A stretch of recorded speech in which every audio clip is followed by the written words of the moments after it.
Caros amigos, bem-vindos a mais um episódio de Hoje no Mundo Militar. Neste vídeo falaremos sobre a alegada presença de mercenários cubanos e russos como reforço às forças policiais e de repressão do ditador Nicolás Maduro. A aberrante fraude eleitoral realizada pelo ditador Nicolás Maduro na Venezuela foi um processo longo e muito bem elaborado que começou a ser implementado há muitos meses, começando pela prisão, cassação e afastamento dos principais opositores políticos do regime, com destaque para Maria Corina Machado, tornada inelegível por 15 anos pelos tribunais controlados por Maduro. Além da perseguição aos seus oponentes, o regime chavista aplicou a censura, perseguindo jornalistas, sites, revistas, jornais e rádios, além de bloquear, em todo o país, o acesso a dezenas de blogs e sites independentes de notícias. Mas, mesmo com todas essas ações, Nicolás Maduro foi derrotado nas eleições presidenciais do dia 28 de julho, com a oposição apresentando mais de 80% das atas, dando a Edmundo González 67% dos votos, com Maduro recebendo apenas 30%. Mesmo assim, e sem apresentar provas, o CNE, Conselho Nacional Eleitoral, totalmente controlado por Maduro, diplomou o ditador venezuelano e o reconheceu como o vencedor das eleições, apesar de, repito, não terem apresentado nenhuma prova.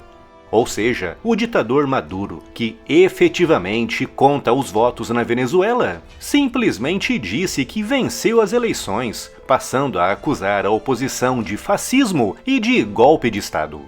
O que aconteceu na Venezuela, antes, durante e imediatamente após as eleições, é como a aplicação, na prática, de um manual com um passo a passo de como fraudar eleições. E agora, alguns dias após as eleições, com o ditador venezuelano ainda se recusando a apresentar provas de que venceu, está decorrendo no país a fase de repressão à oposição, uma fase que envolve obrigatoriamente a força e a violência policial. Como eu disse em outros vídeos aqui no canal, Maduro controla totalmente as forças policiais e militares na Venezuela, graças a promoções em massa que converteram o país naquele com o maior número de oficiais de alta patente em todo o planeta.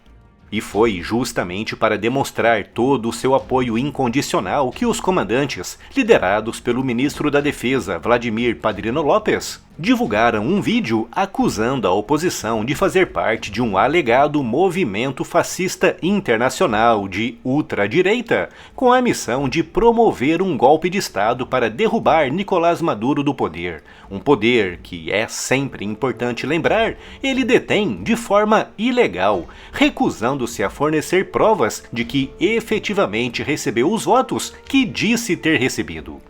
Além do controle das forças armadas e policiais, Maduro também controla totalmente as instituições venezuelanas, com destaque para os tribunais, que desde 1999, quando Hugo Chávez chegou ao poder no país, estão sendo aparelhados e ocupados integralmente por juristas alinhados com o regime chavista. E assim, com o controle completo das forças de segurança e dos tribunais, Maduro está agora avançando para a fase seguinte, que é a repressão brutal e violenta da oposição, visando esmagar qualquer voz que ouse se levantar contra a ditadura. Nesse sentido, a narrativa escolhida pelo regime é o golpe de Estado, que, como referi há pouco, está sendo levantada pelos militares venezuelanos para justificar ações violentas contra os manifestantes. Com a justificativa de estarem combatendo um golpe de Estado financiado por potências estrangeiras, as forças venezuelanas de segurança estão impedindo de forma violenta toda e qualquer manifestação, com os tribunais prendendo e ameaçando com penas de até 30 anos de prisão a qualquer um apanhado nesses protestos, com fontes referindo que mais de 1.000 pessoas já foram detidas desde o dia 28 de julho. No entanto, se ficar efetivamente confirmada a gigantesca vantagem obtida pela oposição nas eleições, Maduro terá de enfrentar uma massa de indignados formada por quase 70% da população. para enfrentar tantos opositores, apenas as forças venezuelanas podem não ser suficientes. E é por isso que, segundo diversas fotos e vídeos, estão atuando no país mercenários oriundos de países como Cuba e Rússia. O regime cubano é profundamente sancionado pelos Estados Unidos, limitando muito as opções comerciais e econômicas da ilha, o que significa que, em termos legais, Cuba só é capaz de negociar com outras nações também sancionadas, com a Venezuela a apenas 1.000 quilômetros de distância, sendo o país sancionado mais próximo e mais acessível. Por isso, é do máximo interesse de Cuba que a ditadura de Nicolás Maduro não caia. Não há, obviamente, números precisos sobre alegados militares cubanos na Venezuela, mas, como eu disse, vídeos e testemunhos de locais confirmam que unidades cubanas estão de fato atuando no país.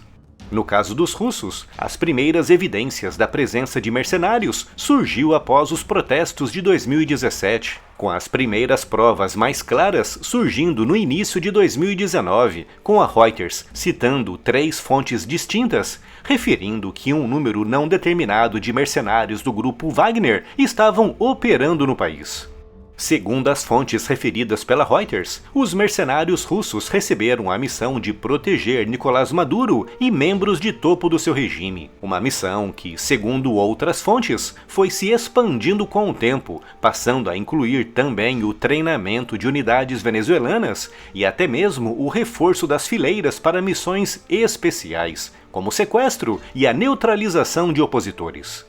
Naquela época, o grupo Wagner ainda era liderado pelo seu fundador, Yevgeny Prigozhin. Mas após a sua eliminação em agosto de 2023, o grupo passou a estar sob o controle direto do Kremlin, com Vladimir Putin usando esses mercenários para expandir a presença e a influência russa em áreas como no Sahel africano e, é claro, também na Venezuela, com os russos, assim como os cubanos, tendo o pleno interesse em manter Maduro no poder. Mas, no caso da Rússia, o interesse não é tão comercial, mas sim estratégico, tendo em vista a rivalidade de Maduro e os Estados Unidos. A Rússia sabe que se Nicolás Maduro cair, muito provavelmente chegará ao poder um político mais alinhado com os Estados Unidos. Por isso, enquanto Maduro estiver no controle do país, a instabilidade reinará na região, obrigando os Estados Unidos a manter um olhar sempre atento à região do Caribe, principalmente agora que Nicolás Maduro está tomando todas as medidas para a invasão da Guiana, visando a anexação do Essequibo, uma área rica em petróleo e outros recursos minerais.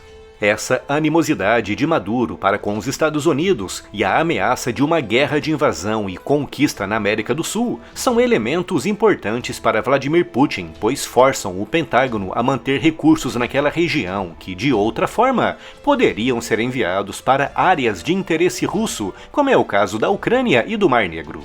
Portanto, os vários vídeos e testemunhos locais confirmam que, de fato, militares cubanos e russos estão atuando na Venezuela, com os cubanos provavelmente sendo mais empregados para reforçar e avolumar as linhas venezuelanas, elevando o número de agentes e combatentes, e com os russos mais dedicados à proteção de Maduro, de membros de topo do seu regime, de instalações estratégicas importantes como portos, aeroportos e refinarias, e também para o treinamento de forças locais e até mesmo para a realização de operações especiais.